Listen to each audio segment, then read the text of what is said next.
Bien, buenas noches. Yo voy a tratar de ser breve para abrir un espacio de diálogo con nuestro público asistente.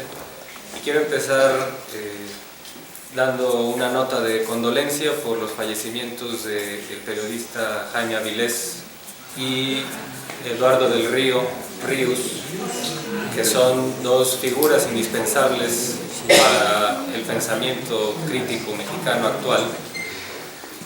Decía Ríos que hace 10 años que me tocó verlo en una conferencia aquí en el Club de Periodistas, que él pensaba que por todo lo que había hecho en su vida se iba a ir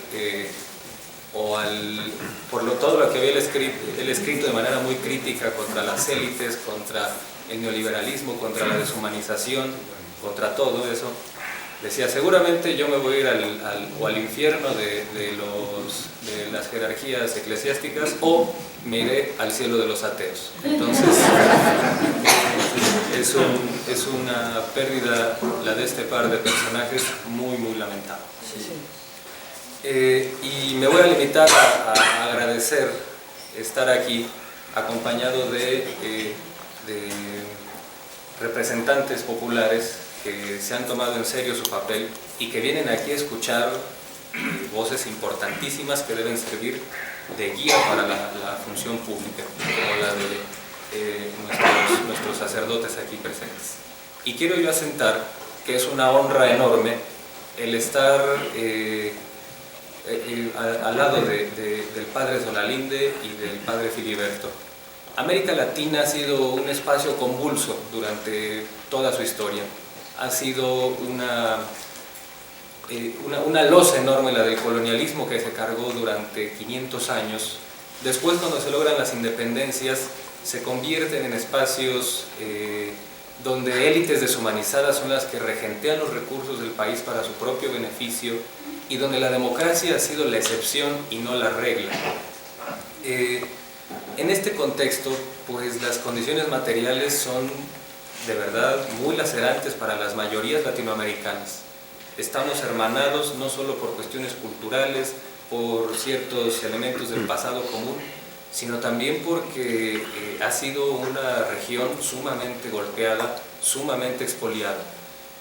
Y en ese contexto es donde han surgido elementos esperanzadores. En esta región de América Latina, donde se han vivido estos problemas, pareciera que la religión y sobre todo la Iglesia Católica es un pensamiento reiterativo a favor de esa tendencia. Pero no ha sido así, y por fortuna tenemos a verdaderos militantes del cristianismo que han alzado la voz y que han dado el mejor rostro de la Iglesia. Personajes cuyo credo está no en el púlpito sino en el público, en las calles, en la vida cotidiana, donde tienden la mano a quien lo requiere y enseñan a otros a hacer lo mismo. Hombres y mujeres espirituales, como los definiría Leonardo Boff, en el sentido de que la espiritualidad es todo aquel cambio interno en la vida del ser humano, en contraposición a lo que ocurre con no solo la Iglesia Católica, sino otros credos, que es que muchos de sus ministros se convierten en una especie de burócratas de la fe. Estamos aquí escuchando a personas que no son para nada burócratas de la fe y son verdaderos militantes de llevar ese credo de amor al prójimo a la vida cotidiana. Por fortuna, América Latina ha sido muy pródiga en estos ejemplos. Pensemos en el caso brasileño de Leonardo Boff, de su hermano Clódovis Boff. Aquí en México contamos desde luego con el obispo Raúl Vera, en Ecuador con don Leónidas Proaño, en Argentina con Monseñor Angelelli, con Monseñor Ponce de León, que ofrecieron incluso su vida para defender a las mayorías, denunciar el dolor social y denunciar las injusticias.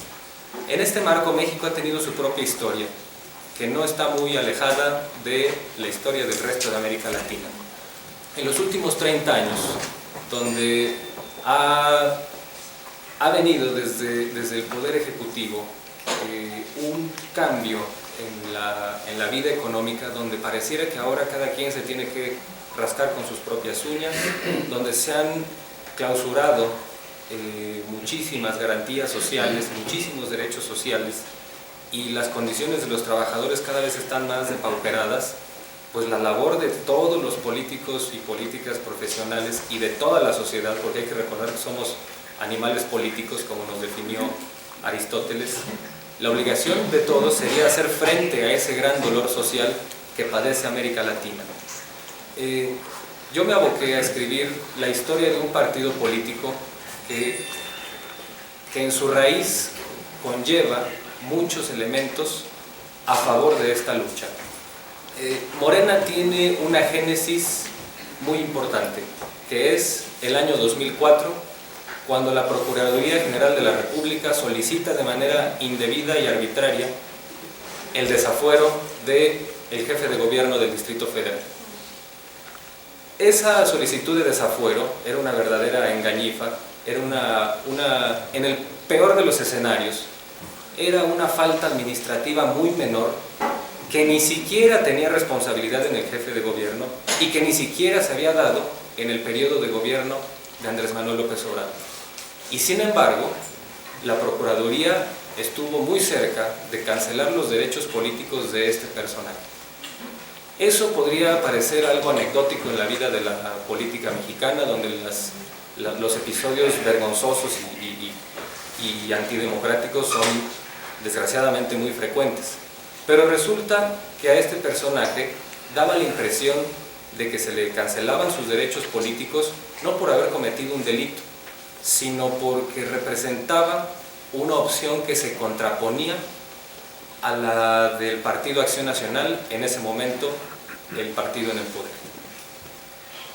Dicho de manera sintética, Morena nace para luchar contra una gran injusticia, porque hay que recordar que antes de este proceso de desafuero había una serie de golpes previos, como por ejemplo el intento de reducir los recursos del Distrito Federal para que pudiera ejercer programas sociales, o el intento de parte del PRI y del PAN en la Cámara de Diputados de cancelar los recursos para la educación pública en el Distrito Federal. O sea, esto es una completa inmoralidad, tratar de reducir los recursos destinados a la educación para que así el gobierno del Distrito Federal tuviera que minimizar sus programas sociales, tuviera que cancelar esos apoyos que estaba dando las mayorías del Distrito Federal. Y entonces, en ese sentido de injusticia, nace Morena, porque se empezó a percibir que el personaje en cuestión, Andrés Manuel López Obrador, era un jefe de gobierno que rebasaba a su propio partido político, que entonces era el PRD, y tenía una cauda de simpatizantes más allá de ese partido. Y esa cauda, apartidista pero muy politizada, y que tenía también mucha influencia de diversas luchas humanistas en México y de diversas luchas desde las izquierdas en México, es la que le dio vida a Morena. Este libro entraña esa historia, y yo para secundar lo que acaban de comentar quienes me antecedieron en la palabra, solamente voy a comentar una cosa. En el año 2006, Andrés Manuel López Obrador, como candidato presidencial, presentó un proyecto alternativo de nación.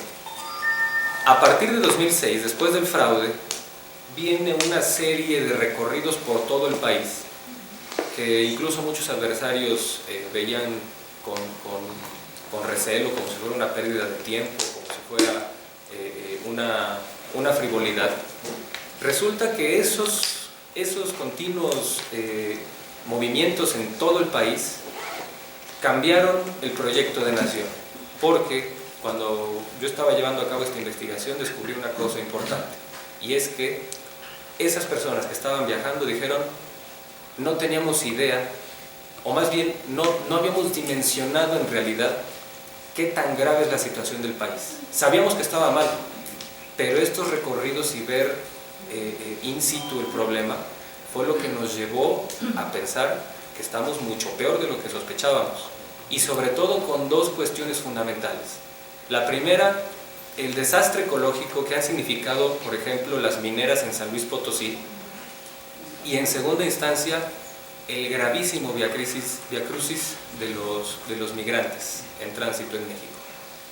Es decir, cuando los políticos se salen de su poltrona, se salen de su oficina y empiezan a mirar de cerca las carencias del pueblo, es imposible mantenerse indiferentes si es que tienen ética, si es que tienen valores. Morena, en sus orígenes, registra todo esto, Morena está atenta a todo esto y se formaliza hasta el año 2014. Lleva este insuflo de fuerza moral muy fuerte porque pues tienen esos antecedentes tan nobles detrás de sí, y la política real los pone en otro campo donde desde luego van a mostrar el verdadero rostro de los integrantes de Morena. Desde luego que es un partido diferente. Cuando se detecta un caso de corrupción en algún partido, pensemos en el jefe Diego, en el PAN, pues en lugar de ser denunciado, ocurre que es hasta candidato presidencial. En Morena fueron los propios militantes los que alzaron la voz en contra de los malos integrantes del partido. Yo no sé hasta qué punto sea posible sanear a los partidos políticos, porque hay que recordar, los partidos políticos no nacen de un laboratorio, son un reflejo de la sociedad mexicana, y la sociedad mexicana es variopinta, es plural, tiene muchos valores, muchas virtudes y también muchos defectos. No podemos hacer una separación tan tajante. Entonces, ¿hasta qué punto es viable erradicar la corrupción del ser humano, o erradicar los vicios del ser humano, o erradicar las equivocaciones del ser humano? Yo creo que no es una tarea posible, porque los seres humanos somos imperfectos por definición, pero lo valioso está en que no existe impunidad, que no exista la idea de que no es necesario hacerte responsable de tus actos.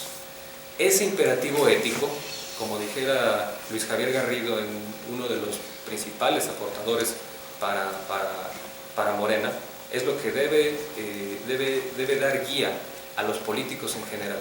Saber que hay que hacer consecuencia de tus actos, y sobre todo pensar que la política, desde tiempos de Maquiavelo, este pensador italiano ya criticaba el hecho de que se hacía una separación tajante entre política y ética. Muchos se lo atribuyen a Maquiavelo cuando en realidad no es así. Él era un pensador muy crítico de esa posición. Él estaba muy preocupado por la pérdida de los valores republicanos, y pues ahora muchos le achacan a él ser un consejero de la perversión o de consejos maquiavélicos, cuando en realidad era un humanista italiano. Desde ese momento parece que ética y política van por rumbos diferentes, cuando en realidad política en última instancia significa organización y ética en última instancia significa costumbre, prácticas. Ambas tienen que ver con la vida social y con el tipo de valores que nos damos para organizarnos en colectivo. Es hora de que los valores que nos organizan en colectivo sean, como dijera el poeta Sadi hace ya casi 1000 años, que seamos los seres humanos como un hueso, siempre unido a otro, y pensando que si no te duele el dolor de otro ser humano, no mereces ser llamado ser humano. Yo con esta parte concluyo. Es de verdad un privilegio estar con los expositores que me antecedieron en la palabra.